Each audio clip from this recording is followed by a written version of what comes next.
Are we ready? We are ready. I'm going to hit the intro. Okay. Now.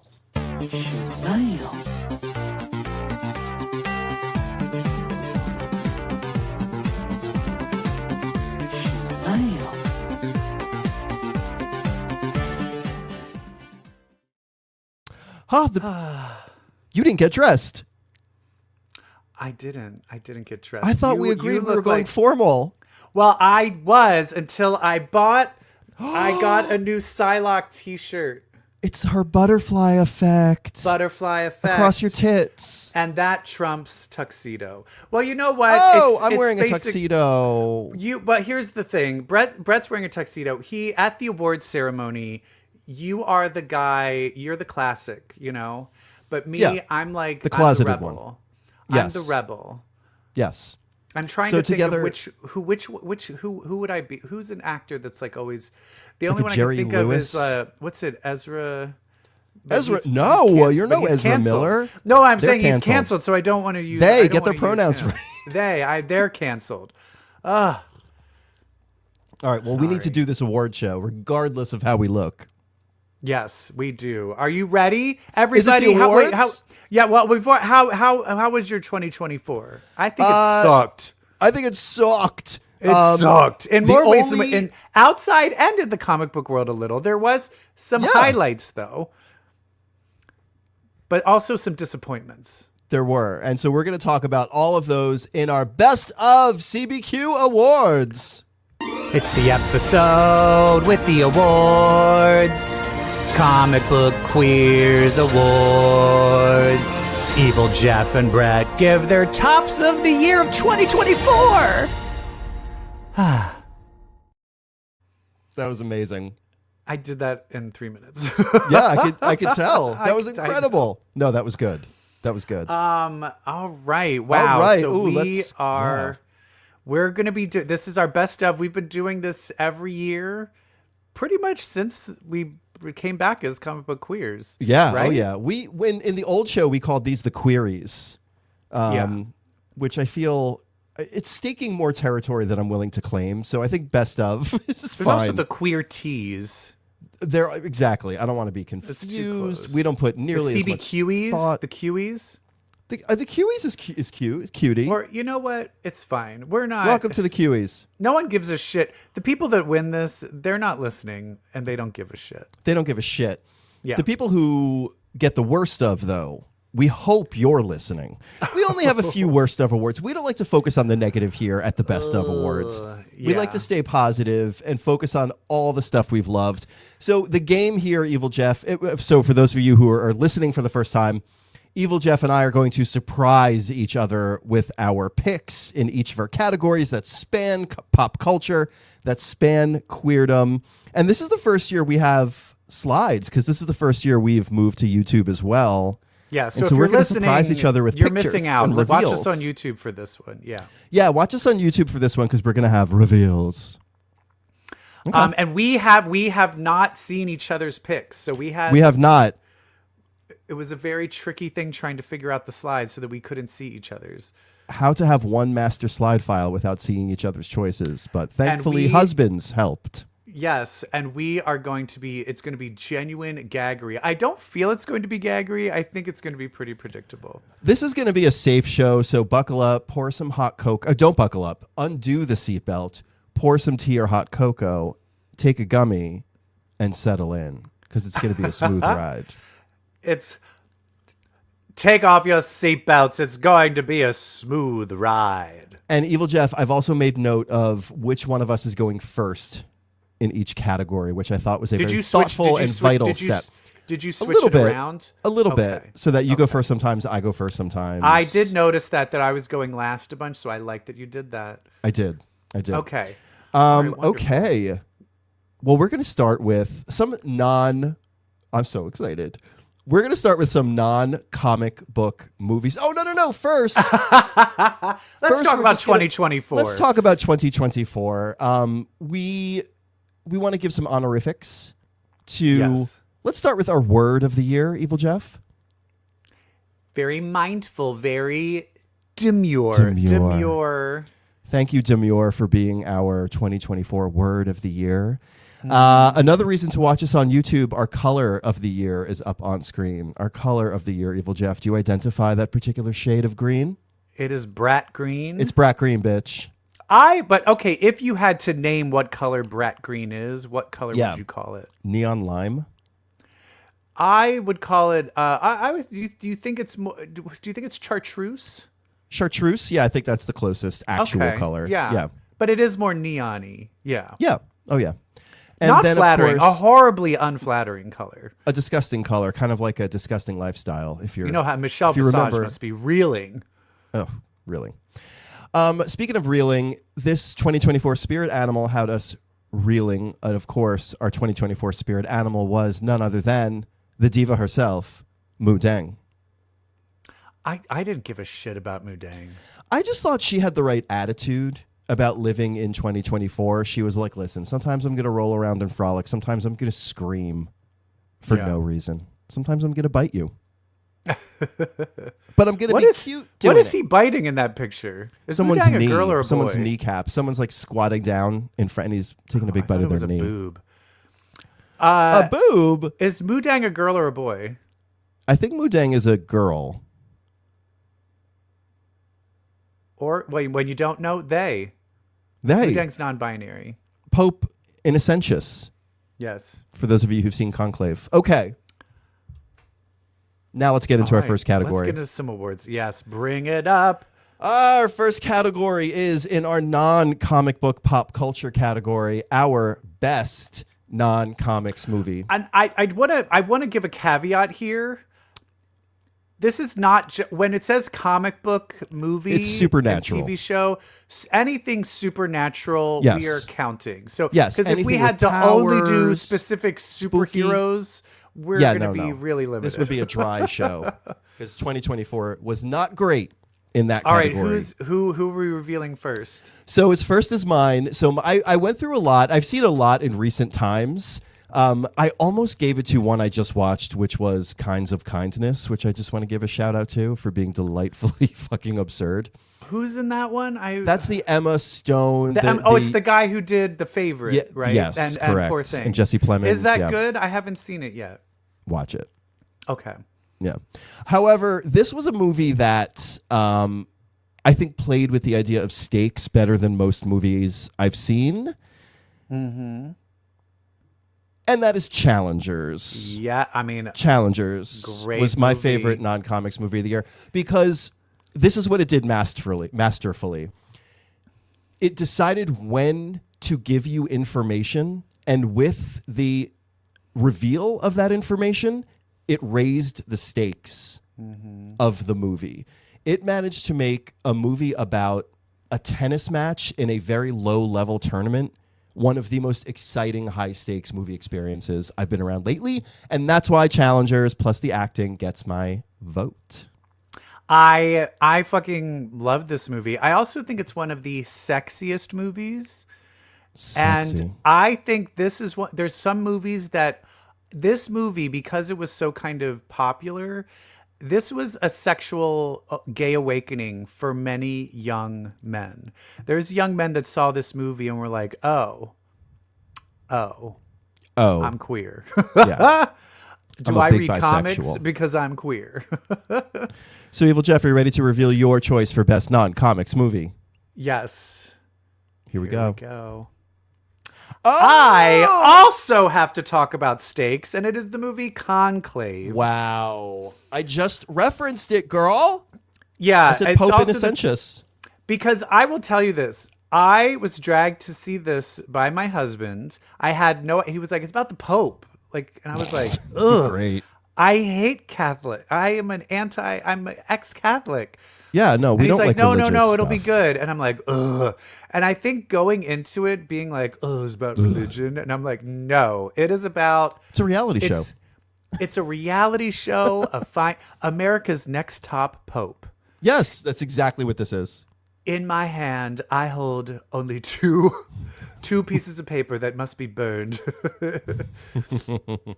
Conclave, it's just the idea of a bunch of celibate popes. They can't fuck, So all they can do is backstab each other and try to fight to see who's going to be the Pope. A girl's got to pass the time somehow.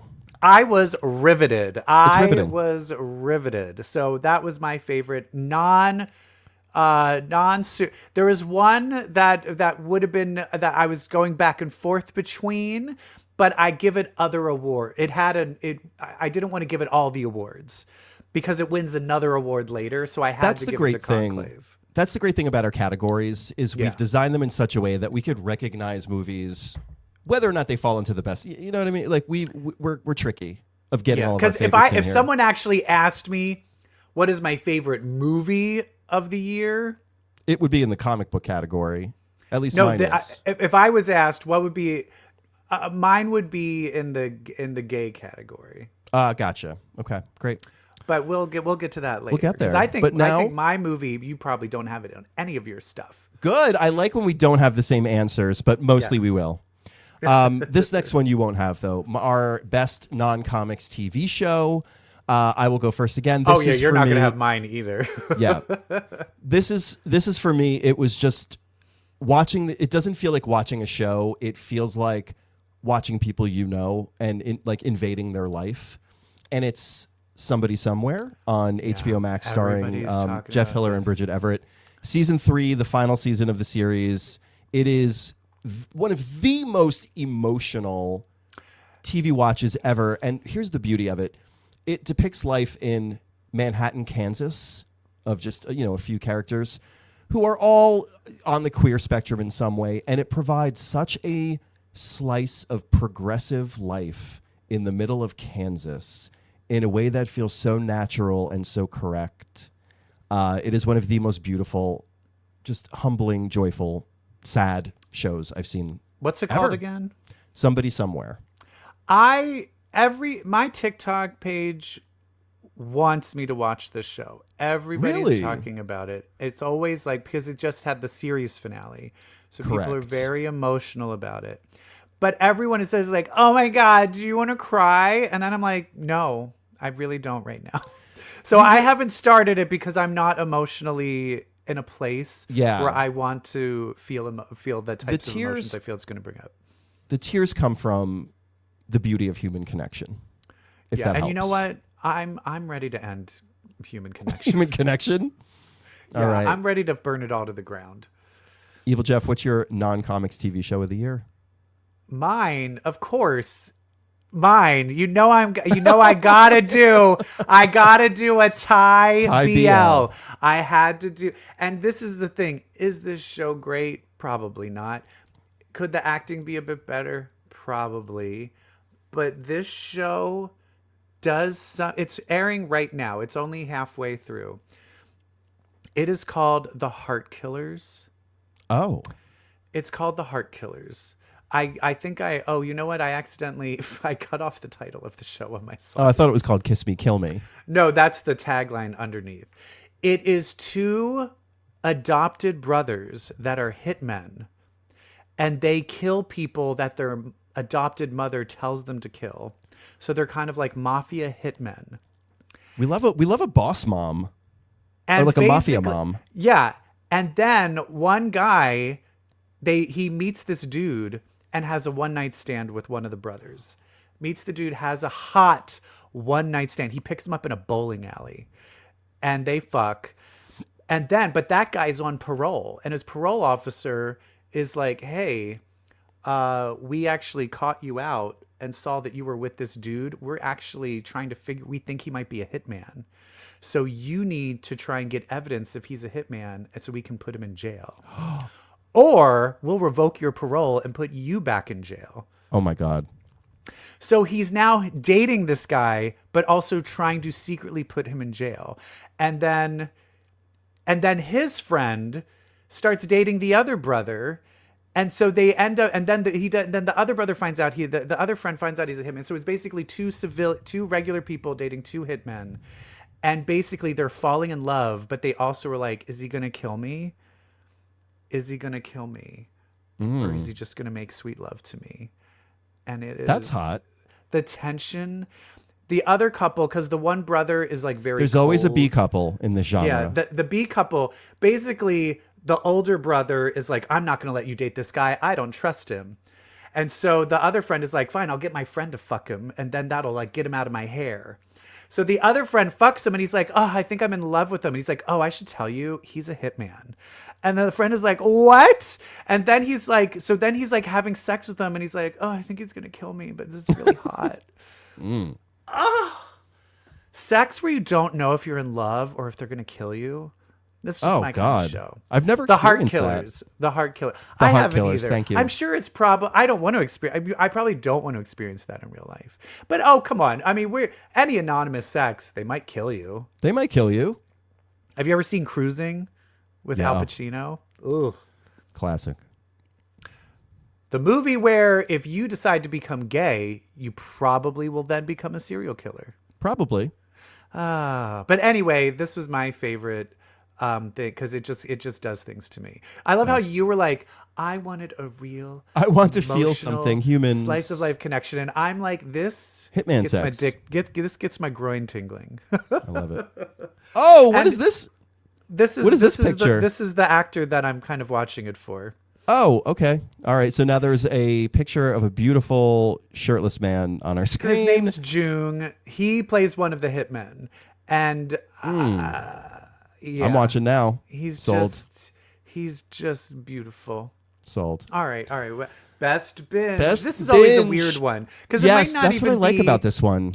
Best binge. It's not necessarily the best TV show, but it's the show where you're like, "Fuck, I need to watch the next one." I guess I'm just staying up for 4 hours to watch every episode. Or it's just the thing where you're like, I just got to do one more. I just got to do one more. I can't stop doing this. And for me this year, that was playing Fortnite as Emma Frost. My binge of the year was Emma Frost being a playable character in the game of Fortnite. I cannot stop. Now, shooting people with shotguns as Emma Frost. Are you doing it with the headphones where you're talking with people? No. Oh, okay. Because I was wondering if you were just doing an Emma Frost No, impression. you're playing against 99 other people online, but you're not. I don't put the headphones on. It's all kids. I'm not too... I don't want to know that I'm playing. Then you'd be like, I'm doing it for the children. I know you're the children, but I have to stop you. I'm murdering you for the children. Yeah, I mean, it just took up the most amount of my time in 2024, and therefore it is my best binge. Have you been playing the new Marvel game? The new, like, Overwatch Marvel game, Rivals? No, but I am... Oh, well, there's one that was like Overwatch. Is that Rivals? Yeah. I think so. Yeah.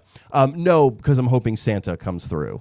Oh, I will say I've looked at like the character designs and it looks really They're pretty cool. Yeah. It looks like kind of like Joe Mad, like back in the 90s a little bit. Yeah. I also like Wolverine is just not in his Wolverine outfit. He's kind of in just like a regular clothes and it's kind of hot. Nice. I will say about Emma in Fortnite, she was a villain in this season. That was the new Marvel season. She was on the side of the villains, but she is so pretty, so it doesn't matter. We love a villain. We love a villain. All right, what's your best binge? All right, mine is a recent one where me and Joe just can't stop watching it. Wait, is it going to be? Oh, The Diplomat on Netflix with Carrie Russell. Did you watch The West Wing? No, I didn't either. But apparently, this person wrote for The West Wing, and everyone says it's very West Wingy, and basically, this woman, it's her husband was the diplomat for Afghanistan. Okay. But then he had a scandal. Okay. And so not a scandal, but he kind of got into like a tiff with some higher ups. And so he's no longer a diplomat. And she's going to go back to Afghanistan because she like kind of worked aside and helped with Afghanistan and the whole Middle East. And then suddenly... the president is like, we want to see you, and Carrie Russell comes in being like, what? And he's like, yeah, it looks like we need a diplomat for England, for the United Kingdom. And she's like, oh, my husband will be great. And they're like, no, you. And she's like, what? No, I'm going to Afghanistan. And they're like, no, you're not. You're going to England. Interesting. And then right as she goes to England, there's a terrorist attack on an English ship, and so she suddenly is just thrown. Like she's got a job. She's an important character at work. Yes. But she's thrown in there. And here, spoilers here. The whole thing, it turns out the reason she's being brought into this is because the vice president has a scandal that's going to break in like 3 weeks, and they want her to be the new VP. So this is her like test run. The problem is she doesn't know this, but the husband does. And so a lot of this is the husband kind of doing his own behind the scenes mechanics where she's like, no, I'm the diplomat. Fuck you. And he's like, what? I'm not doing anything. Like it kind of her biggest enemy is kind of her husband. It's kind of like they love each other, but also she doesn't trust him. And and Allison Janney in season 2 plays West Wing, plays the vice president that she's supposed to take over. So it's one of those Russell, shows right? where, Carrie Russell, and every episode ends with some huge twist where you're like, fuck. Is one of the twists that she cuts her hair off and everyone gets really mad? Her hair is a big point of contention in the show, actually. Because she's always like, I don't want to wear a dress. I don't want to do my hair. And they're like, no, it's like a gala event. The queen is going to be there. You have to do your hair. And she's like, I'm used to being in Afghanistan. You? I love it. Love it. Best binge. The Diplomat. Get on it. I think we have entered queer territory. Oh, yes. Oh, yes. We are now celebrating queer culture by celebrating some of the queers who create it, especially with our first category, Best Queer IRL. Best Queer in Real Life. This one, you're first on this one. Okay. I actually gave it to 2 people. Okay. Because you know what? 2024 is the year of the lesbian. Yes! I gave Sashir Zameda recently came out as gay. I think she's a lesbian. She's a lesbian. Right? She's a late in as life a lesbian. And she fucking ate it in Agatha All Along. So Thank you. I'm like, yes, please. See, way to get her in here. And also, Kristen Stewart. I'm also giving it to her. Kristen Stewart starred in Love Lies Bleeding. Which I thought was going to be your non-comics. Maybe you consider it comics. We'll see. Oh, shit. Yep, that ended. But she is so good in this. And I also realized I went about a couple of months ago. I went to High Tops, which is a gay bar. Oh, sure. And I accidentally went on lesbian night. And it was my first time being out in the wild. I was like Jane Goodall. You know, I'm like, all the lesbian cliques. Yeah, with your field notebook. You know? Yeah. And it is funny where there's all these different lesbian cliques. My favorite lesbian clique, this is the new lesbian look, is the bitchy Kristen Stewart lesbians. Yes. They're all like kind of They look exactly hair. like this photo. Yeah. They're slicked hair. They're butch, but they're wearing $5,000 outfits. You know what I mean? Like they're wearing Armani. Like I just feel like she I love her, and she's such a great actress, and I just feel like she's just a great representation for lesbians all around. I want I want to be friends with Kristen Stewart. Yeah. But I don't think she likes me. No, she probably that wouldn't time I've never met her. Yeah. Anyway, but for me, it's all about the lesbians. Yay, lesbians! It was a good year for lesbians, and we need to acknowledge that. Yes. Who is your queer? My queer of the year is somebody who took a big risk, and then when the fruits of that risk were in danger, did you say fruit? Fruit. She fought like fucking hell and took on a behemoth and came out on top, and is now being celebrated for the wild genius she is, and that is Vera Drew, who created the People's Joker, who is also my friend Vera. I am so I've known Vera for years and years and years doing comedy together in Chicago. I am so fucking proud of her that she was able to put together such a piece of art that is touching so many people and that is so fucking punk and subversive.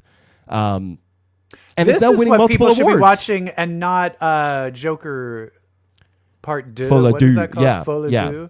Yeah, the People's Joker is... It's like, it is the most like passion piece, like hard work of art. Like it's just, you could see the effort and the joy and the pain that went into it when you watch it.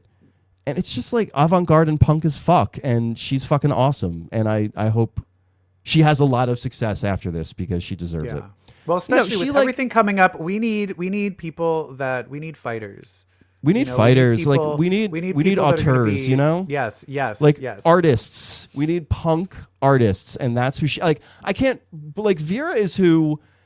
When Twin Peaks: The Return was on, Vera and I, that was like our peak because we were texting like nonstop. Like anytime one of us, like during the episodes after, like back and forth nonstop about Twin Peaks. Like she just is our kind of artist, and yeah, she deserves the world. And she's funny as hell. Like she worked on she was Tim and Eric's editor. Like that's where she got her Hollywood chops. Under funny absurdists. So yeah, fuck yeah, do it, bitch. All right. What's our next category? Our next category is the best queer moment. Best queer moment, and this is just from life, from pop culture. We don't know what, but you first, girl. All right. Here Ready? we go. Yes. Oh, well, shoot. Oh. Sorry. We both I will tried control. to do it. I'm gonna pretend I didn't see that. I am the clicker for the rest of the show. Okay. Yay! Mine is controversial because a lot of people say this was queer baiting, but as I said before, I chose Challengers, the threesome scene in the hotel room. Yes. And I am just throwing this out there because people were like, oh, it's queer baiting. It wasn't gay enough. And I'm like, no, it's showing you that it's almost being like you don't have to have a fear of being gay, straight, anything. It's just like, just fucking go for it. And I do feel this was an awakening of many young boys' homosexualities. I hope so. Watching this, because watching this where they're each kissing Zendaya, and then she slowly brings them together, and they get lost in making out with each other because they are secretly in love with each other. One's clearly in love with the other one. Yeah. And that moment, watching that moment of that kind of unconscious discovery it's so fucking hot. So powerful. So hot. So hot. And they're so hot. Ugh. Yeah. Well, not so much. The one, the strawberry blonde one, I think I'm he not is. into him. Oh, I'm into him more than Josh O'Connor. Oh, Josh O'Connor. No, I'm sorry. Because Josh O'Connor was also in that other gay movie. What's that farm movie he was in? Yeah, the one with the farm boy, the farmhand. The farmhand. See, I'm sorry. What was that called? That was so good. Hot gay farmhand movie. Oh my god. Anyway, this was all right. So what is yours? I did get spoiled. You saw, and I mean, come on, no surprises here. It is when Agatha Harkness kisses Rio Vidal, aka I mean, that's pretty. Death. That's pretty great. Yeah, it's pretty. I mean, it was the culminating moment in a mainstream Marvel show. Yeah, like, this hinged was around a lesbian kiss. And especially, and I think the beauty of this was that Marvel and Disney have been known to, what's whitewashing but for gays? Straightwashing. To straightwash stuff, so that other countries can watch it. Yeah. And I think because they literally are like, oh, this Agatha show, no one gives a shit about it. It's not a moneymaker for us. Just be gay. We don't care. Yeah. And in the end, it ended up being this kind of cultural iconic moment. One of the highest rated, if not, the highest rated Marvel TV episode of all time. I know. The and who Patti would have LuPone thought episode. if you just concentrate on actually good writing and good storytelling, and people with a point of view, everybody likes it. What? Wow. Amazing. My favorite thing of this show is watching I've seen some TikToks of like incel-y straight dudes were like, oh, this show's gonna suck, and then being it's like guaranteed to be the least watched. It's kind of good. Like them kind of having to like backtrack. Yep. It's great. And Aubrey Plaza and Catherine Hahn, they might not be gay in real life, but they're allowed to be gay. We want them I can't believe Catherine Hahn is straight. What is your I'm gonna venture into controversial topics right now. Let's go. What is your opinion on straight people playing gay roles? I think that the search should first be around a gay actor, because I do think so. First of all, I think gay actors bring an authenticity to gay roles that straight actors are simply not capable of. And therefore, I think that first and foremost, the search should be for a queer actor who I think is just going to bring a layer of depth and realism. As great as Daniel Craig is in Queer, I haven't seen it. I have. He's great. He's great. Yeah, I'm sure he's great. I just feel like there's a layer of depth that a queer actor could bring. But I'm not against it. My thing is, I also think that you should, they should be the first on the list. But there is also this greater problem of you need the star power for funding. Yes. And so then if it comes to a point of, then this just won't get made, is that also then becomes, because I've been talking to people about Squid Games. Have you heard the controversy around Squid Games, the new season? No, what? A famous actor for one of my favorite K-dramas, The Glory. He's one of the stars of the second season of Squid Games, and he is playing a trans woman, and who's doing the Squid Games to be able to get the transition. The surgeries. And people are very angry, but the director came out and was like, and they're like, you should have gotten a trans person to play this. This is horrible. And then they were like, I tried. There are not that many. There's no trans actors in Korea because Korea is so oppressive. And part of it is like, he feels, I think it's better to tell the story and to show 100% a famous actor cool with playing this part, to kind of open people's eyes so that maybe there will be someone that can come out and be open about their transness, who then can play those roles in the future. Yeah. I think that's the thing, is sometimes like we kind of needed Tom Hanks and Will and Grace to get it in the culture. Yeah. And now we're like that interim step. And now we can have the gays play the roles. Right. I think that's my opinion. I also think another part of it is like the Hollywood, the kind of like conventional wisdom that an out gay actor is not a box office draw. Like an out gay actor can't play a James Bond. Like I think that is truly an enemy in this whole conversation. And that is something that needs to go. And that also needs to be, but that's the problem, is when we do get a fully gay, every actor is gay or queer. It's, like the Bros. Remember, it was like Billy Eichner, Bros. It's all gay actors. It's big budget, blah, blah, blah. And then the gays were like, no, thank you. We hate it. Yeah. So but look at, like I'm citing Jonathan Bailey. Not that Wicked is the most heterosexual movie on the planet, far from it, but it's nice to see Jonathan Bailey in a heterosexual romantic lead role. Yeah. In a big movie. But that's the thing, is let's give him the romantic straight male lead role of something. Right. And then because he is playing these other roles, but they're more like TV. I think Jonathan Bailey, Andrew Scott, and then when he comes out, Pedro Pascal, they will be the front runners. Hurry up. Please come out, Pedro Pascal. I mean, everyone knows at this point. Come on. All right. But here's my other problem, is people are like, gays should only play the role. But then when it's like Paul Mescal, who's not gay, I'm like, I want to see you have sex with men. Mm-hmm. So that's also my problem. So that's the problem. We're on the best queer character. Best queer character, you're first. I don't remember who. Yeah. I know. You're first. Here we go. Ready? I chose Billy Teen. Billy? Who's Billy? William from Agatha. You mean Billy Kaplan? All Billy Maximoff? Along. Oh my God. Billy Maximoff. Oh, Billy. I just feel that this is probably one of the biggest gay characters in the Marvel universe, and the fact that they like showed up and they were unabashedly gay in this show, and he was great. What's this actor's name again? I can't remember. Joe Locke. Joe Locke was great. We love Joe Locke. He's great. I loved it. I just thought it was great. I love it. Yeah. I mean, I love him. Like, we are so grateful and thankful and joyful, and I'll just go to mine, that mine too was Wiccan.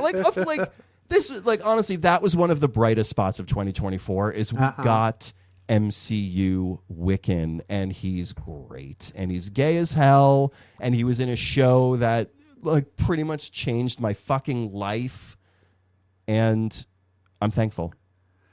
Yeah. All right. Yay, Wiccan. Oh my You God. saying, so good. talking like that, I'm very curious because I know what 1 and 2 are of your favorite TV shows, but I don't know what the order is going to be. The TV show category is, did you put X-Men or Agatha first? That's what, we're going to see. And then what was which your one is third? which. But first, we need to get to our favorite queer movie. You're first.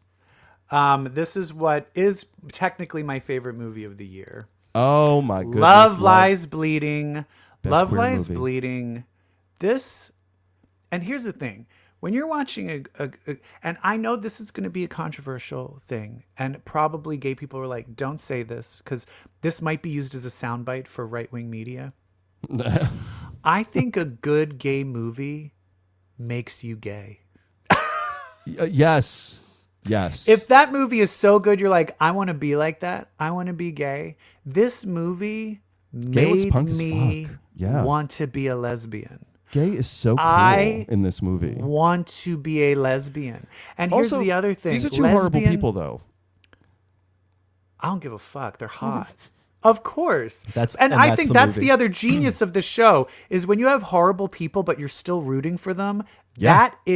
That's the script success of and the this movie. director Yep. and the actors. Yep. It's a very delicate balance, because if you have terrible people and you're not rooting for them, you are checked out of that movie and you don't want to watch it. But you are rooting for them. Also, the fact that they are like, it's in the bodybuilding world. Yeah. That's an Watching added these layer of lesbian hot. bodybuilders flex their hot biceps, I'm like, am I getting a boner for lesbians? Can she choke me? But it's also, this is the 2024 succession to Bound. I think what started with Bound, 100%. Wachowski sisters, with Jennifer Tilly and Gina Gershon, this is kind of what that's become. And this movie is also very supernatural. I think also this is a good movie to watch with Queer, because Queer is very artsy Lynchian and goes off the rails and is very dreamlike, and weird shit starts happening. And the same thing with this movie, where this movie becomes kind of supernatural and crazy. Yeah. If you have not seen this movie, watch it. Love Lies Bleeding. It's amazing. I also love, my choice for best queer movie also is one that lies at kind of like the intersection of supernatural and queerness, and that is I Saw the TV Glow. My choice for best queer movie, it's going to show up again later as well, because it is, like, if you were a fan of Buffy, there's going to be a part of you that really loves I Saw the TV Glow. Kind of from like a nostalgia standpoint. This is a parable. It is one that is pretty tragic, but it is one that, you know, pretty quickly into the movie, you're like, okay, this is about the trans experience. Like, and I will say, if you are not, I think it may be straight people watching this or people that aren't as in lost touch, on them. They might not even realize that this is a gay movie. There were whole reviews of this movie that never once realizing mentioned that it's a trans parallel. That this is a trans movie. Yeah. Even though it is so clear, not only from the story, but from so many visual cues. It's a very gut, and also when you realize it's a trans parallel, and it becomes even more gut wrenching of like what it's saying. This is not a feel good movie by any stretch, but it is cool as hell, and it has a comic book moment that would have been my number 4 if we did 4 comic book moments. So I'll just mention it now. The scene where they reveal that Mr. Melancholy, like the moon-headed villain, has trapped one of the heroes from the Buffy-type TV show, The Pink Opaque, in this movie. Mm-hmm. And there's this whole scene of this moon face in the camera, close up, telling the hero what is happening to her. It is one of the, like, take 25 milligrams of edibles and watch this scene, because it is one of the coolest comic book moments in a movie of the year, and it deserves to be mentioned. Did you watch this alone? Who did you watch this with? I watched this alone on a plane. Oh, wow. And then I watched it a second time alone. I will say, this movie didn't hit me as hard because the hubby hated it. Yeah. And when hubby hates something, Yeah, you don't hear the ends of it. he won't stop talking about it. Yeah. But luckily he fell asleep. Yeah. And then I was able to enjoy it. To enjoy it. Yeah, I will same. say it's a really slow burn in the beginning. It takes a while to start getting to it. So I But said once that. it gets to it, I really like it. Yeah, it's cool. I said that the second time I watched it alone, that was kind of a lie. Not really, in that I watched it with my husband. He fell asleep, I'm going to say 7 minutes in. Yeah, yeah. Because it is so It's very dreamlike. much like, Yeah. where are you going? Yeah. Do you want to come over Because they're today? dead. They're dead inside. Okay, yeah, yeah. Anyway, loved it. And really great music. The soundtrack, Great music. the score is really great. Great visual. Like this is the kind of movie that like I wish it's not even going to be nominated, but this is what I would give best screenplay at the Oscars.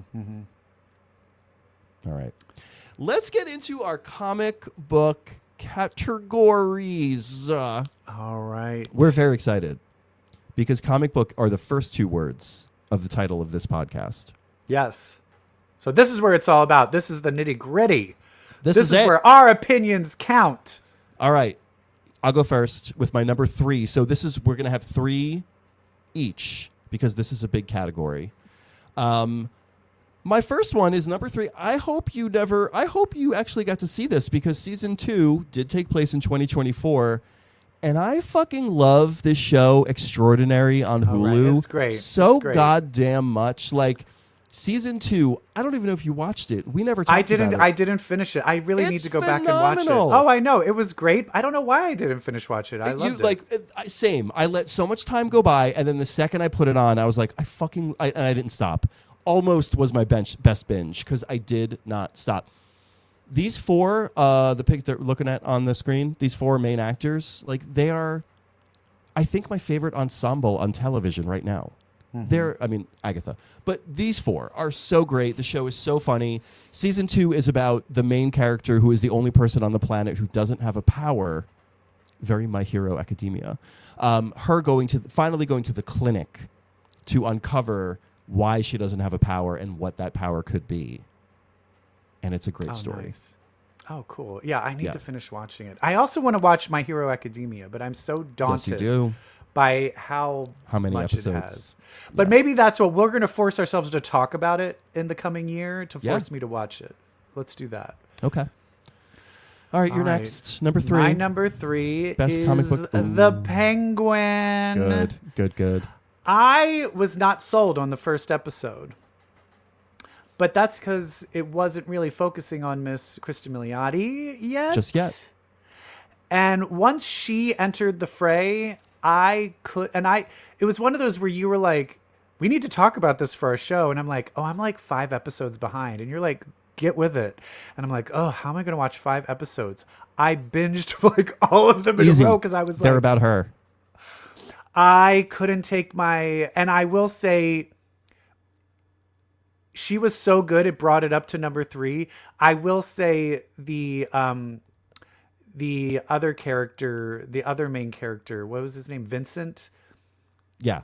The kid, I was right? not as interested. I started I fast forwarded through a little bit of his stuff. Yeah.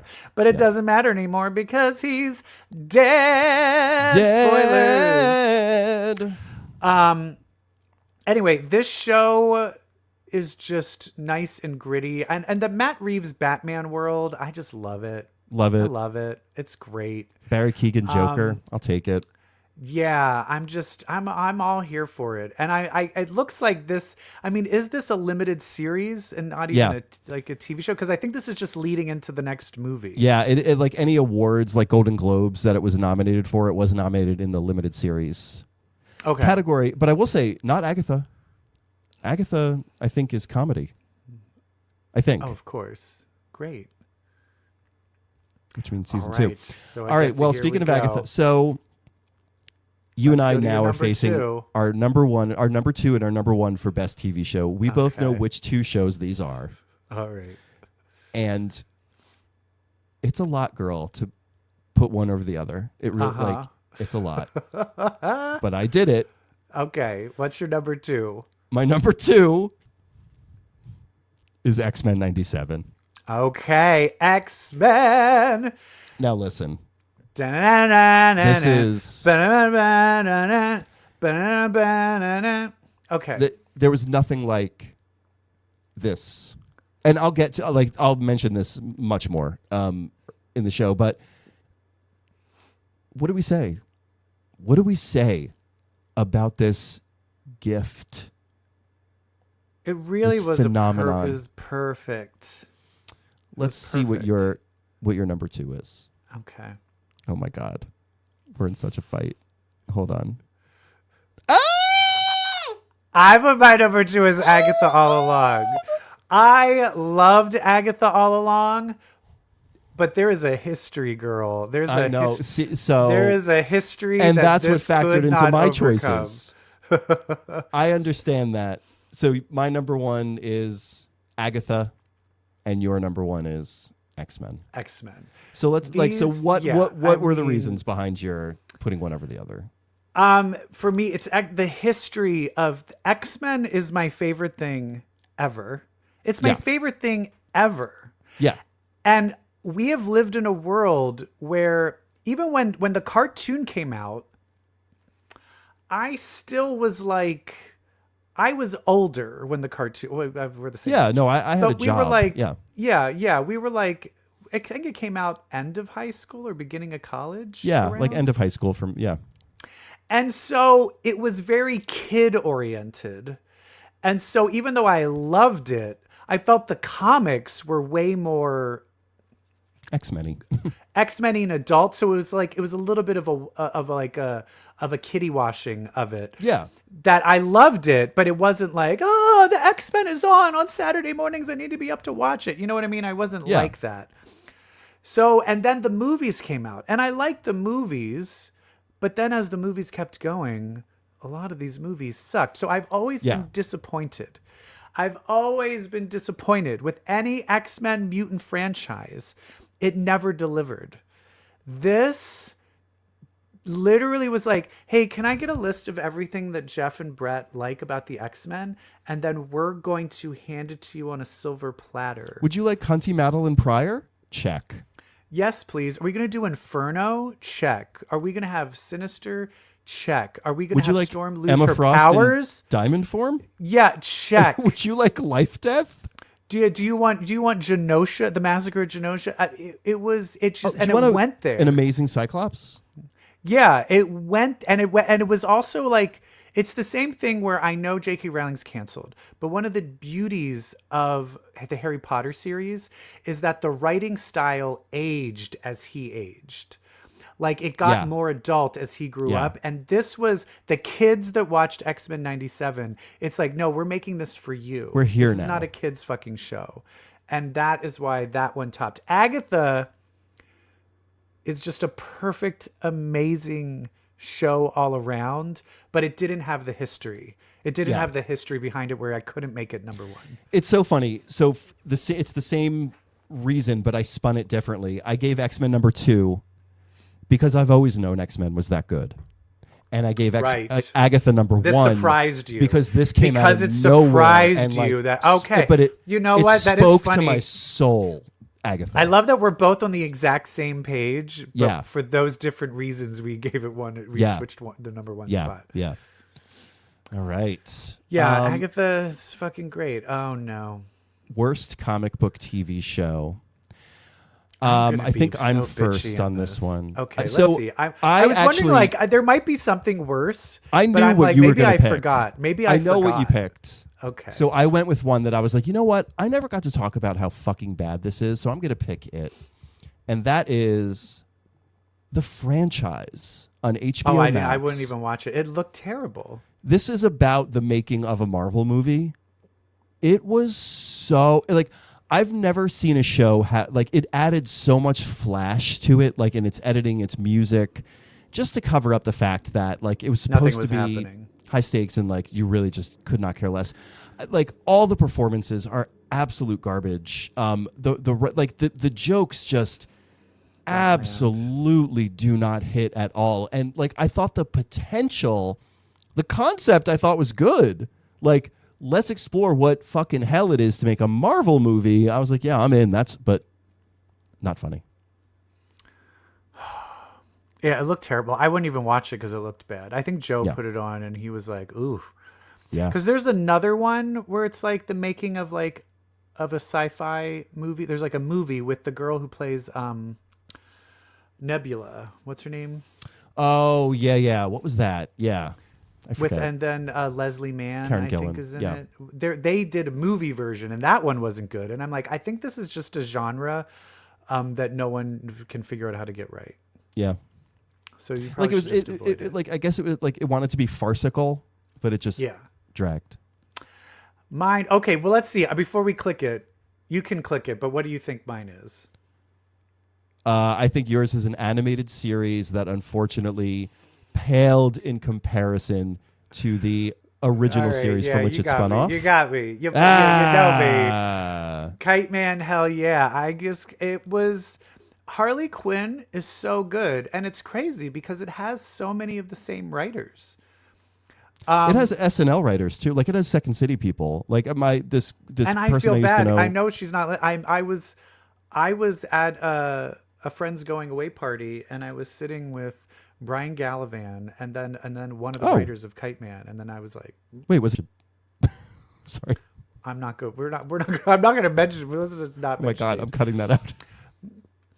But it just was. I mean, it was boring, and it wasn't funny. And I think that is the worst. That's all you have to do for boring. me. If I'm not bored, because I'll tell you this, I'm watching Commandos, Creature Commandos? Creature Commandos. Yeah. It's nothing amazing, I'm not bored though. but I'm not bored, and watching it's it. fun. And it's the comedy. There's funny parts. The action is good. And that's what I'm saying is. So I'm like, I like it. This is a good show. It's not that hard to please me, and this just was boring. Sorry. Yeah. Sorry to this Kite Man. Sorry. I could pass Kite Man on the street and I wouldn't know who he is. All right, let's get back to some positivity and talk about our best comic book TV performances of the year. These are the All right. actors. Who's first? It's me. My number 3. My number 3 is Lenore Zan as Rogue in X-Men 97. Yeah. She put her foot in it. And Rogue was one of the more emotive characters in a series this year Yeah. because of it. Yeah. She put this character through the ringer, and it paid off in spades. I loved it. She was the heart. She was the heart and soul She was the heart and soul. Yeah. of this series. I agree 100%. Go to mine. Yeah. Yay! Just number 3 is Is Lenore also Zan. Rogue. Is also yeah. It was. She was just. I mean, I'm so angry she didn't win.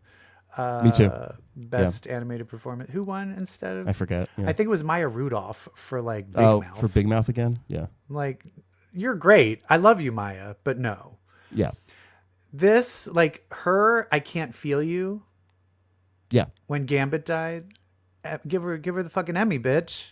Like, what was the problem? Yeah, she's great. Oh my God, are we gonna have the exact same? I'm Maybe. curious, Well, my number maybe. 2 is a tie. Oh, cheated. cheater! I cheated on my number Okay, 2. who's your number 2? And I gave my number 2 best TV comic book performance to Colin Farrell and Christine Milioti. Oh, for you The doubled Penguin. it up. Oh, you I gave it to doubled both up. of them. Okay, Yes, okay. yes. I think they both deserve it. Yeah. In fact, it was their relationship that I think made the show so great. Or they brought such strong individual characters, and that created such a strong relationship between the two characters. Yeah. It was great. I think the problem with Colin Farrell is I'm just like, yeah, it's fine performance. It's just like, but then it's like, oh wait, it's Colin Farrell. Yes, exactly. Like it's such a transformation. But It gets here, in the upstaged by the end- makeup. But in the end, you know what? I don't like men. I got so you. click to the Yeah. next one. I've Yeah. just given it to her. Just giving it to her. That's She correct. Blew me away. And I've always loved her and everything. And I always know she's a great actress. And I always know she always like stands out in everything. Like what's the Black Mirror episode? Yeah. 30 Rock. 30 Rock. One probably the best guest star of 30 Rock Mm-hmm. ever. And what's the Palm Springs? Yep. Love her. She's just Kristen Milioti is so good in this. She's the reason to watch this show. So I wonder if we're going to have the same number one best comic book TV performance. I was like, I wonder if you're going to give it. I give it to the obvious one. I'm wondering if you're going to be weird about it. But let me see. What? No, I'm giving it to what I think is the obvious one. Catherine Hahn go as to Agatha Harkness slide. Go to the next slide. is our number one. Oh, same picture and everything. Same picture. It is our number one. I mean, come on. I mean, she made this series. Miracles. She made this She series. made this series. She is a villain. She's a murderer. And this is, remember I was saying And the we fine love her. dance of unlikable characters? Yes. And there's not just that, but it's like the Bong Joon-ho of genre swapping, of going from action to serious drama to comedy. She can bounce back and forth from line to Effortlessly. line, and you believe it all. She probably gave me one of the best line reads of the. I think it's maybe my favorite line. Thank you. That's it. Are you sure? That is the line read of the year, girl. Thank you. Yeah. Or That's the it. other one is, wait, if you want a straight answer, ask a straight. Ask a straight lady. Ask a straight lady. But that "Are you sure?" just, you're like, there's a villain in there. I forgot. Yeah, she's amazing. She's so, Amazing. oh, she's so good. And now it is time for the movies. Movies. We love the movies, the comic book movies. We Or love them. supernatural. Or supernatural, or sci-fi, or fantasy, or sci-fi. Yeah. All right, so I think I'm first. That's right. Number 3 is The People's Joker. I've said it before. Punk, avant-garde. I mean, you watch it, you're like, oh, this is not what I was expecting. I was expecting more of a budget. But what Vera was able to do with the resources she had, with the people she pulled together, it's just a really fucking good trans story, period. And by the way, it uses all the Batman characters. Mm-hmm. It's great. It's exactly what comic book queers And the should fact be she was able to celebrating. legally get away with all of that, I love it. Yeah. All right. Number 3, Jeff. I have Deadpool and Wolverine. Woo! The most comic The most comic book booky movie that came out this year. Yeah. This is not my favorite of all the Deadpool movies, but it was still great and it was still funny. And I think Wolverine, Hugh Jackman really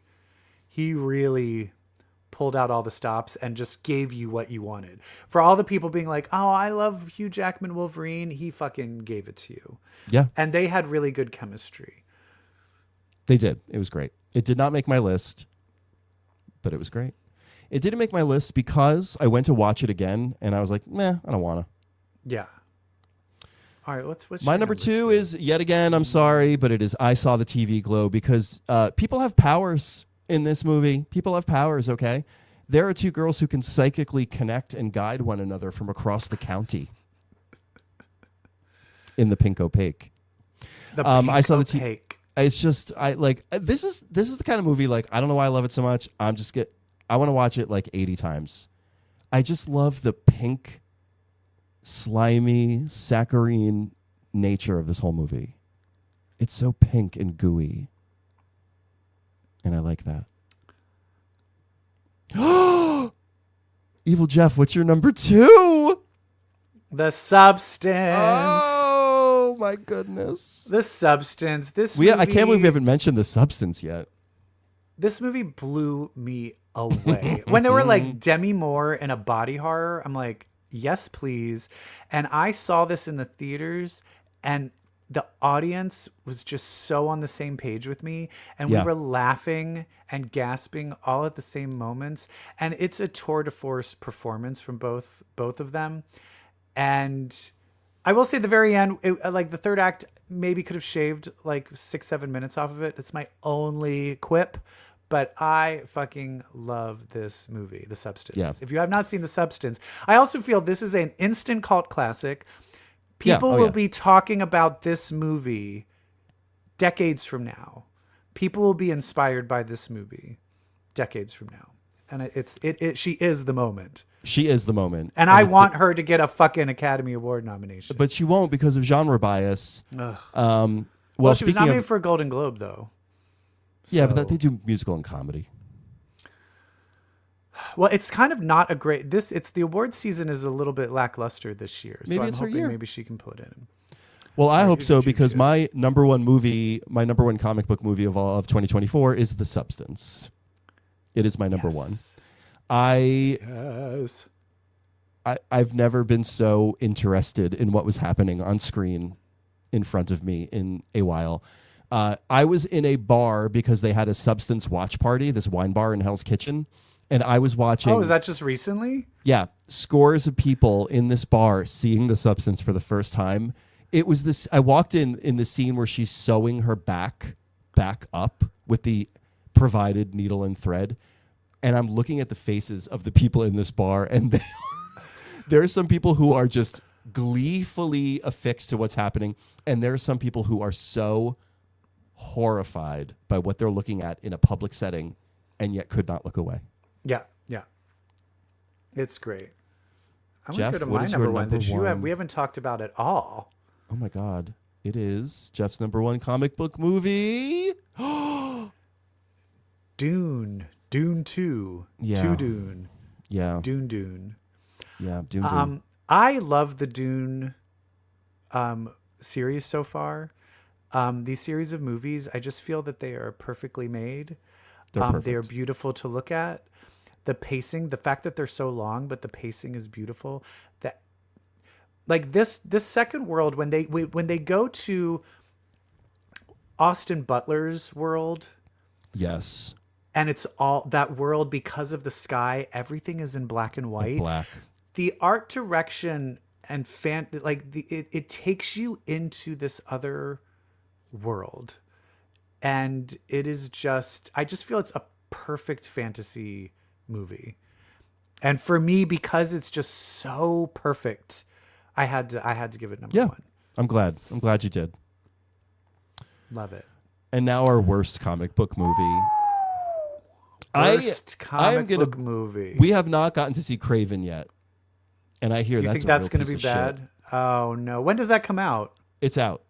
Oh, it's out now. Oh Yeah. yeah. Shit. But I bring that up because I feel like it's from the same universe as maybe our answers. Oh, I we know have the same one, girl. we both do. Because mine's Madam Web. Is It yours? Yeah. Madam Web is just What so a- bad. But it was bad in a, I will say this, I wanted it to be even worse because it was, I wanted it to be, I was like, oh, just lean into it even more. And maybe I would have been like, oh, in a campy way, it's fun. But no, it's No. just, Yeah, it no. made no sense. For anyone where What it was the like, point of this? I'm going to make a superhero movie with 4 superheroes, but none of them are superheroes yet. And so we're not going to actually show And them also, as superheroes. You don't until, see how like- they could possibly ever be superheroes because they're the Exactly. worst written characters. Yeah. Yeah. The end of this movie, when she becomes Madam Web, the whole audience We lost it. was laughing Oh, same. at how bad it was.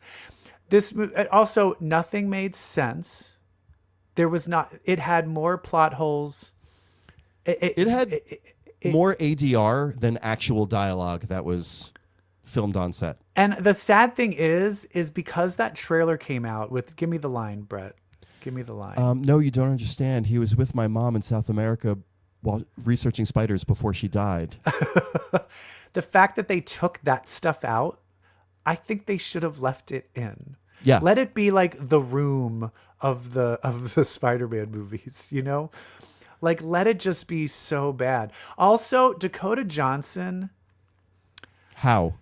here's the thing. Dakota Johnson, I was watching a compilation of actors being interviewed of like, what's the worst note you've been given to a director? Do you know what Dakota Johnson said the worst note she was given to as a director was? What? Give me more energy.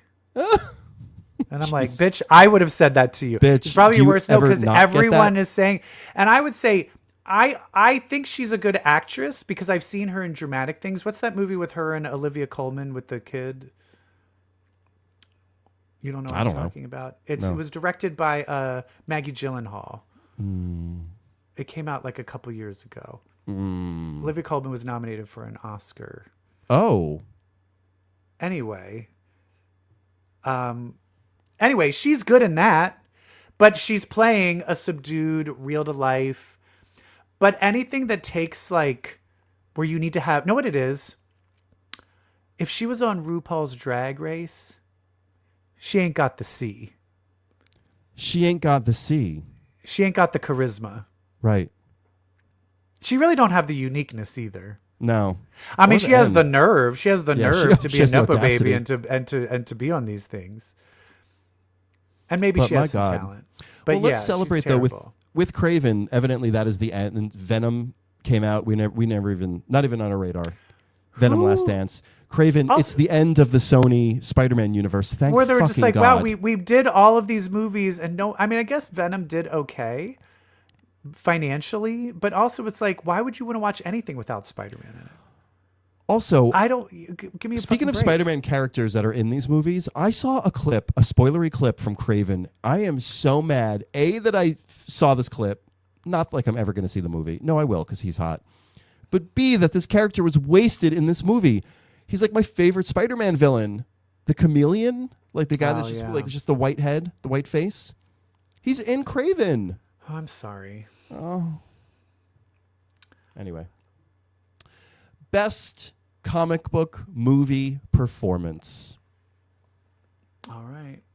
I think I'm first, and my number 3 is Vera Drew in The People's Joker. I'm sorry, it's People's Joker episode. She's good in it. Is the last point I wanted to make about the movie is that she's actually really good in it. So number 3 is Vera Drew as the People's Joker. Love it. Jeff? I gave mine to Hugh Jackman in Deadpool and Wolverine. Or is it Hell yeah. Wolverine and Deadpool? Deadpool and Wolverine. Deadpool and Wolverine. Should have been Wolverine and Deadpool. It should have been Wolverine and Deadpool. I just feel like I said this before. He just it's the thing. For me, it is like the Gina Gershon of Showgirls. Some people get it. Like, I know what I'm in. And he got it. He got like coming into the Deadpool, which is just parody comedy weirdness, and him coming in already in an established franchise that isn't that, and being able to kind of bounce back and forth. He's just great. Masterful. He's great. That's why he was my number 2. Oh, love it. Love it. Hugh love Jackman, it. Deadpool and Wolverine is my number 2. Yes. What's your number 2? Oh, did you do a tie or did you just do one? I'm just curious. I did 1. Oh, okay. So my number 2 is Margaret Qualley in The Substance because she had the almost impossible task of being the other younger version of Demi Moore. And she fucking pulled it off. She did. And so I'm like, brava. She did. Brava. But I will say, in terms of my number 1, she was no Demi Moore. Yeah. Oh, yeah. Which is my number 1. Which is also my number 1. Yay! Yeah. I mean, Yeah. come Demi on. Moore. I'm so happy for her. I mean, talk about a comeback. Talk about a comeback. Don't call She it a looks comeback. I've been so here for good. years. Yeah. I mean, amazing. I love her. And love the scene her. that you have, go back to your slide. Yeah, this is the scene.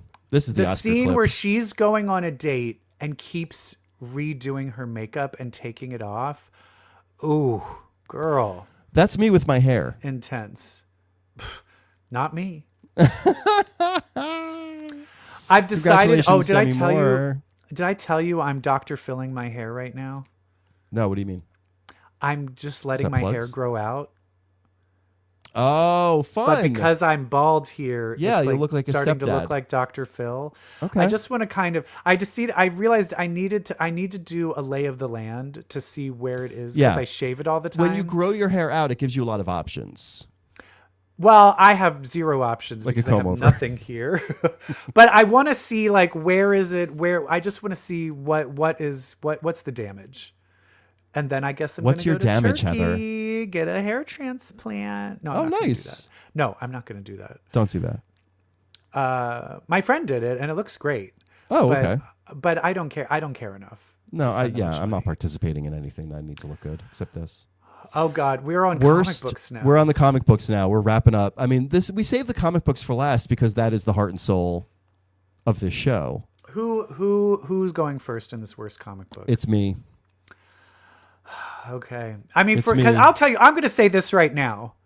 I was hard pressed to find a number 3 for my favorite comics. Okay. This has been a shit year for Yeah. comics. The My X-Men number 3 is kind of sucked. like, really? But yeah. Exactly. I'm sorry to Dazzler, but you're the worst comic book of the year. You know what? I had to give a tie. Oh, Jesus Christ. But Dazzler is one of the ones in that Oh. tie. I also had to add Phoenix in there. The female solo, this is taking the women's movement back 50 years. No, women cannot have a solo comic because they're going to be garbage. These are pointless. There's nothing happening. The characters are not acting like themselves. And it's cringy. It's cringy bad. Yeah. Especially Dazzler. The song lyrics in Dazzler are what? The song lyrics in Dazzler make me want to vote for Trump. Like, it's everybody, it should be free to be free and be me. They're 'cause I'm a run-on mutant, sentences. And I love yeah, it's also like, do you not know songs rhyme? Allison can't. Blair. What happened? As someone, and I think it's also, these are my two favorite characters. My Right. two favorite characters are Jean Grey and Dazzler. And but the X-Men 97, which delivered, this is what I'm usually used to, being fucking bitch Right. slapped in the face by these terrible comics. I hated them. I hated them. Well, they're still going. Sorry so. to the people that created And them. evidently made them. Remember, Dazzler's it's just coming my back. opinion. I'm sorry. Doesn't Dazzler say, like, we'll be back in April? I'm like, you will? With why? In the last issue. Why? Why?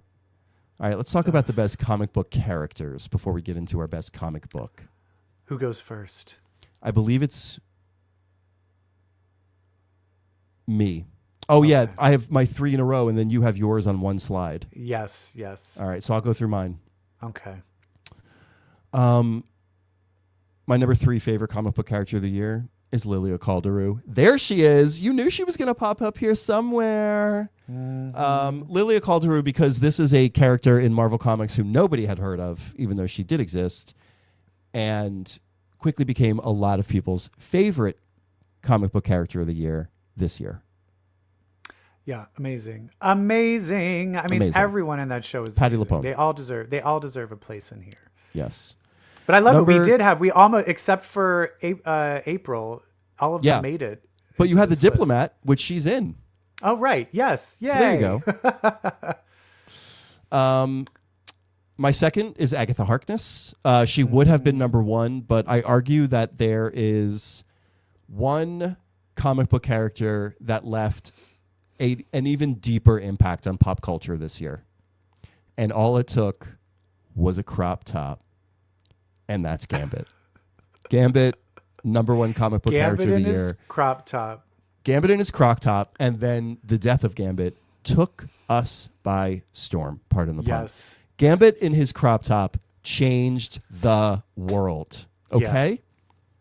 Gambit's death affected people who had never heard of Gambit. Oh, love it. Mine, I went to the comic book world Okay.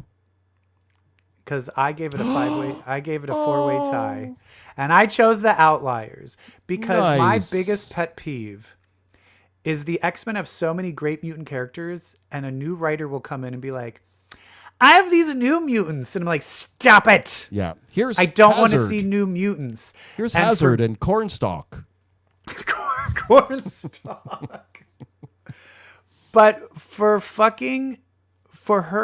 Gail Simone to bring in these new characters and for me to instantly love all of them, I just love them. We have Calico. Can you name them? Yeah. Jitter. What is it? Dream Weaver? No. Death Dream. Death Dream. And what's the whole Ransom. Ransom. I just love them all. And especially the latest, which we'll talk about next week, Calico is crazy, and I kind of love her. Calico's unhinged.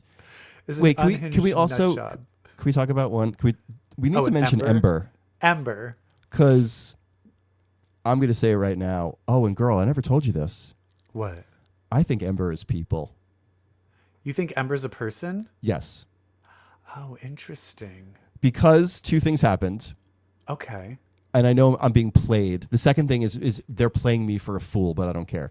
The first thing is that panel where Rogue is like, how did Ember undo her bridle by herself? Oh, right. Number one. Number two, I posted on Blue Sky, Comic Book Queers posted on Blue Sky that panel and said, let the Ember is people theories begin. And Tom Brevoort, editor of the entire X-Men line, retweeted it. Oh, I love that. I'm sorry, reskeeted it. What if it was? But here's the thing. What if, because the family doesn't like mutants, what if one of their kids was a mutant that could kind of transform, and they're like, stay as a fucking horse, bitch. And they're like, he ran away, but Yeah. but Calico knows, no, he's the horse. And they're kind of like Fenris, where their powers are like connected. Yeah. Yep. Oh, I would You know love what they're that. like? You know what I bet they're like? Say it with me. Wonder Twins. The fucking Wonder Wonder Twins. Twins. Wonder Twins They're powers the Wonder activate. Twins. One can turn I into love animals, and the other one can turn into like energy shit. it. Yeah. I love them, and I Love love this comic. All right, what are Yay. we on to next? The best comic book moment. This is my favorite category. Okay, Because this is okay. where you tap into emotion. I'm curious if we have the same thing. All right, I think I'm first. Okay. Oh no, I think you're first. You're first. Okay. All Yeah. right. So your number 3 comic book moment of 2024. Monstro Elizasu. Monstro Elizasu. They put up that fucking title card. When she becomes the monster at the end and she's curling She's what curling her one hair hair. is left while Demi Moore's face is in the back. It's just genius. It's the best. When it's- they cut the painting, the face from the painting out and put it staples on her. to her. The amount of Halloween costumes that this made, I just Oh my God. love it. Love it. What a moment. My number 3 comic book moment of the year. You should see me in a crown. It was the Yeah. Wiccan reveal. Yes. Like I get chills just thinking about it. Like best Beautiful. needle drop ever. Better than Beautiful. Sharon Davis is dead. Q heads will roll. Like Yeah. when they cut to Billie Eilish in this moment, when you saw him in like his little Scarlet Witch tiara, forget it. I screamed. Love it. Love it.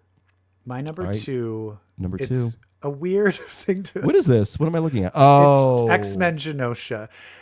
Most bests are like, yay, best. But for me, it was like the rawness. And I was not prepared of how fucking real they were going to treat the genocide on Genosha. Right. Like this. Yeah. And then Gambit's death. Yeah. This tore. Like I had to rewatch it because I was like mouth dropped open. It was so intense. I was not the same after. Yeah. It Yeah. was like, Oh, this God. is the I'm show so they're glad you- fucking doing. Yes. Are you fucking kidding me? Yeah. Oh, Wow. It was so, and it was like an episode of just downtime, of just conversations, and Yeah. then boom. yeah. So Insane. my comic book moment is my number 2 is also from X-Men 97, but it's a little bit more subjective. My number 2 comic Is it? book moment is the moment it hit you that X-Men 97 was wild. Like Is maybe that that when he was lands?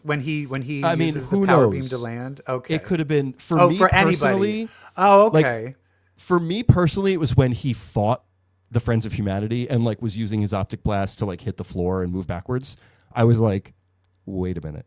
Maybe it was like give him the forecast. You know, maybe that was it for some people. Maybe it was this landing or when they had a fall. I think for me is when it said Omega Mutant detected. Yes. Yes. Like just that moment where you Where you're like, realized. oh shit. Where you were okay. like, oh wait, what is this? Like for some people it was episode 2, you know? Like people were just like, wait, is this amazing? So yeah. that's my number 2 moment. My number one comic book moment, Evil Jeff. Oh! is the Lilia episode of Agatha All Along, especially the third act when she goes through all when she does of the the reading. tarot cards 100%. and does the final reading. 100%. I've watched that just that 4-minute clip so many times. And we predicted it, where it was like, oh, all of these weird things that she's saying, that's part of her it'll trial. be her tarot, yeah. We knew it. But the way they did so seamlessly, it's not the way it was so seamlessly put in throughout the entire series, all leading up to that moment, and for her to save everybody and take this hero moment, and the acting, it was just so. It was like surprise after surprise after reveal after reveal. It was a perfect moment of television. It really was. was. A perfect moment of television. Yeah, it was a perfect episode of television for sure. My number one is the best joke of the year. It was the best joke. It was the best comic book joke of the year, and it was a moment where I don't care who you were, you screamed, "Flame on!" For Deadpool and Wolverine. Deadpool That and was Wolverine, great. the Chris Evans "Flame on" moment. I mean that. I think like people stood up. Like people. What I've never heard. I think I started clapping. Not since the Portals in Endgame have I heard a theater go nuts like that. It was so funny because we were all. It just was perfect. It played with all of our associations with Chris Evans. Never would we think about him as anything other than Captain America at this point. Yeah. And then the reminder that he was also Johnny Storm was great. Oh, so good. So good. All right. All right. We are here. Is this the end? Well, we have one more after this, but this is Okay. the best comic book. Best comic book. Number all right. 3, Evil Jeff. Psylocke. Love it. Love it. I should have put Psylocke. Only one issue. I'm wearing my Psylocke t-shirt Hell yeah. because my worst were like, oh, maybe women can't have a solo comic. Psylocke, because I'll say Storm is just okay for me. It's okay. It's beautiful. I love her. I love her characterization. I love the art, but I feel the story has yet to get going. Yeah. You know what I mean? Yes. I feel like they're building up, and I'm like, let's get to it. But Storm is okay. Dazzler and Phoenix are, let's be honest, they're abortions. Yeah. They're an abortion of a comic. And so Psylocke just showed up in one issue and saved, and just was amazing. Was amazing. And I was like, what? Oh, Second issue is out on shelves. It's fantastic. thank you. I haven't read the second issue yet, but I will tell you, the fact that this is only on issue 2 and this made my number 3 Yeah. shows you how bad The comics state of have been things. this year. As does my number 3. My number 3, it's not a great comic book, but at least it gave me something that kept me interested, and it was The Invincible Iron Man. See, by for Jerry me, Duggan. I felt the most. I was gonna have that in there, but most of the interesting stuff happened last year. Oh, You know with what I mean? Emma and Tony? Yeah. That wasn't 24? No, that was in like October. They got married in October No. of 2023. All right, well, my number 3 is Psylocke. No, but I mean, it was still going on within Yeah. the new year. But that was all the just like, It oh, was we're like fighting come the down. Sentinels. Yeah. Well, still, the state Anyway, but yes, it's a testament to the state no, of things. and the reason I know that is because I almost put the marriage between them Yeah. as one of my favorite Oh, moments. and it was 23. And then I was like, oh, fuck it. And then I looked it up and was like, oh, I We think did it I last put that last year. All right, well, the comic sucked this year. What's your number 2? It's Miss Emma Frost, That's Exceptional X-Men. I mean, of course, the Emma Frost book is going to be my number 2. It's my It number just 2 as has- well. It has just a really fucking good. It's just they're getting the dialogue right. I'm not Yeah. as excited about these New Mutants as Right. the Outliers, Right. but the dynamic between pretty much. I mean, she's bisexual, but let's be honest, she's pretty much a lesbian now. Yeah. Of lesbian Kitty and Kitty. Emma Frost getting together and being like, hey, you know what? Let's do our own thing in Chicago. Yeah.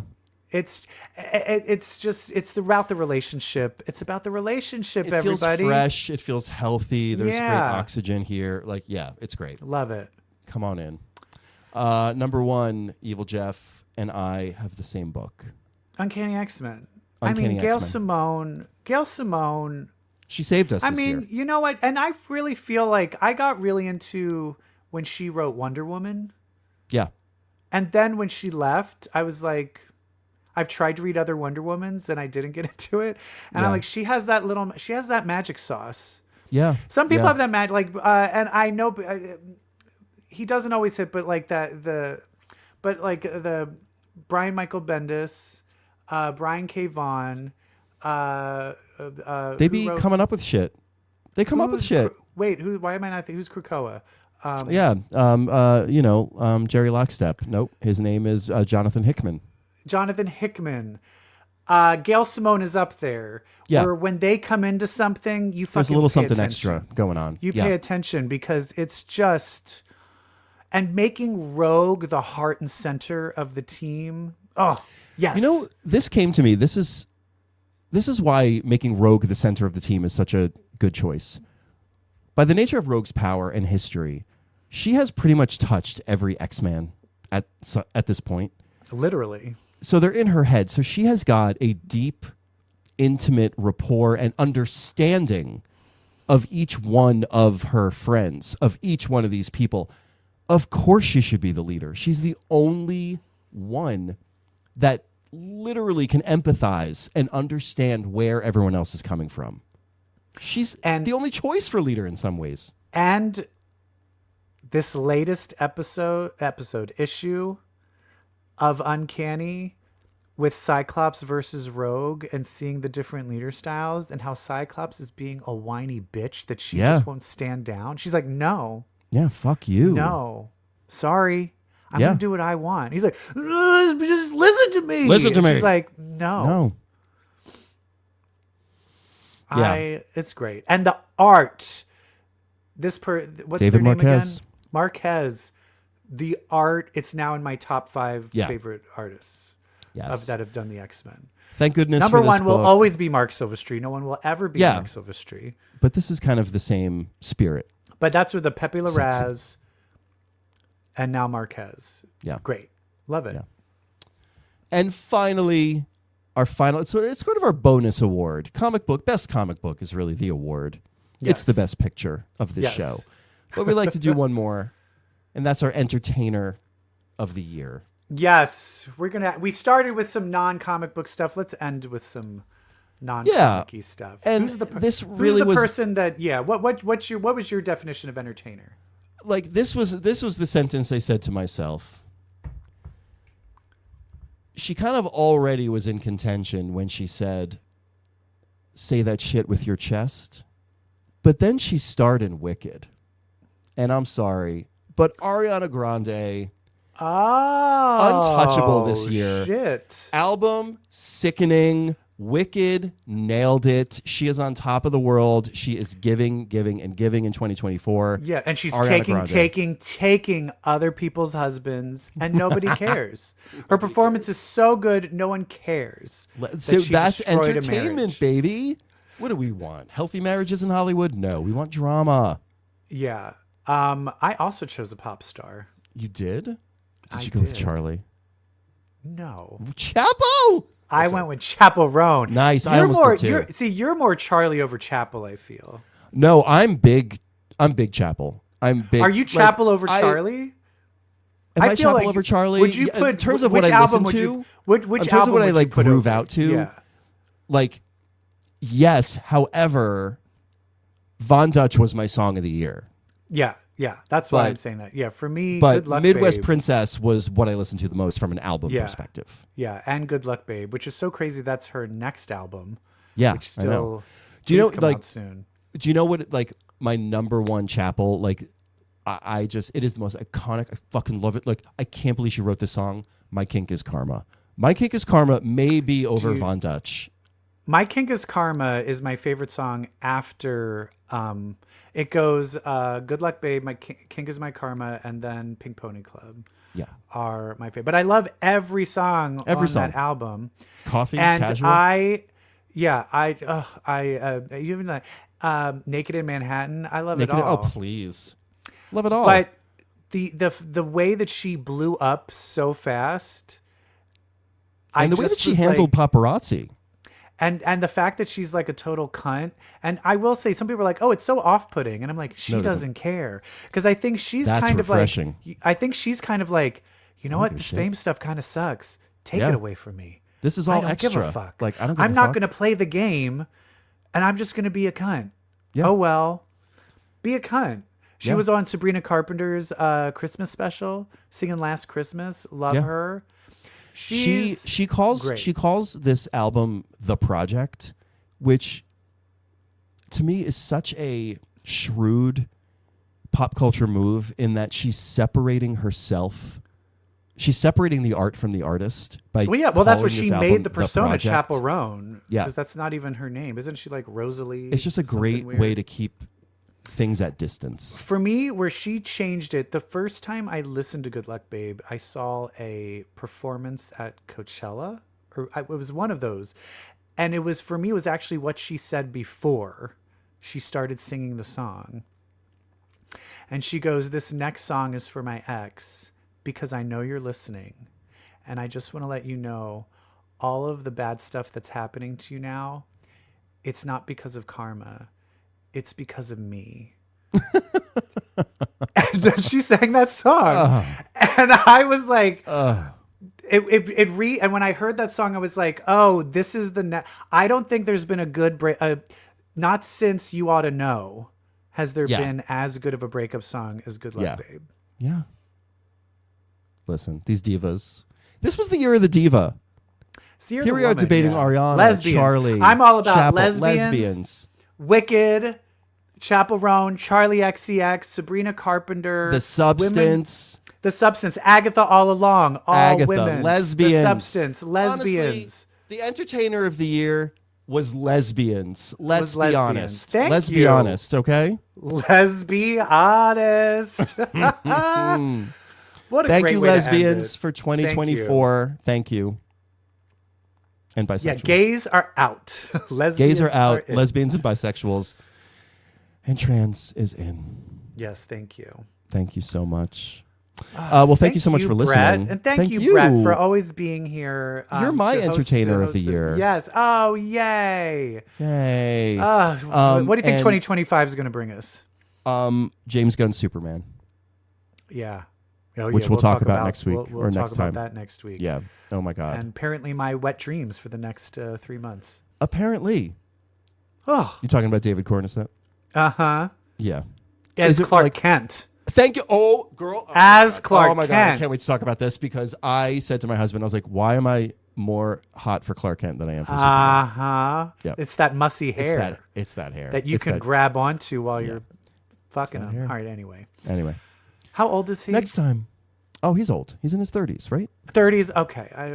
I have a thing now where I'm trying not to objectify anyone like under the age of like 40. 22. Yeah. Oh, okay. Well, you're like 40. Okay. Because then I'm just a creep. Oh, you're 60? Oh, yeah. Hot. How? All right. Well, thank you everyone for listening. Thank you for making our 2024 so great. We appreciate you. We hope you stick around to 2025. Even if something should happen to you while you're reading comic books. Yeah. Yeah. And because do you know what's going to happen to you if you read comic books? What, EvilJeff? If you read comics, well, then you are queer. Happy New Year. Bye. 2024. It's the episode with the awards. Comic Book Queers Awards. EvilJeff and Brett give their tops of the year of 2024.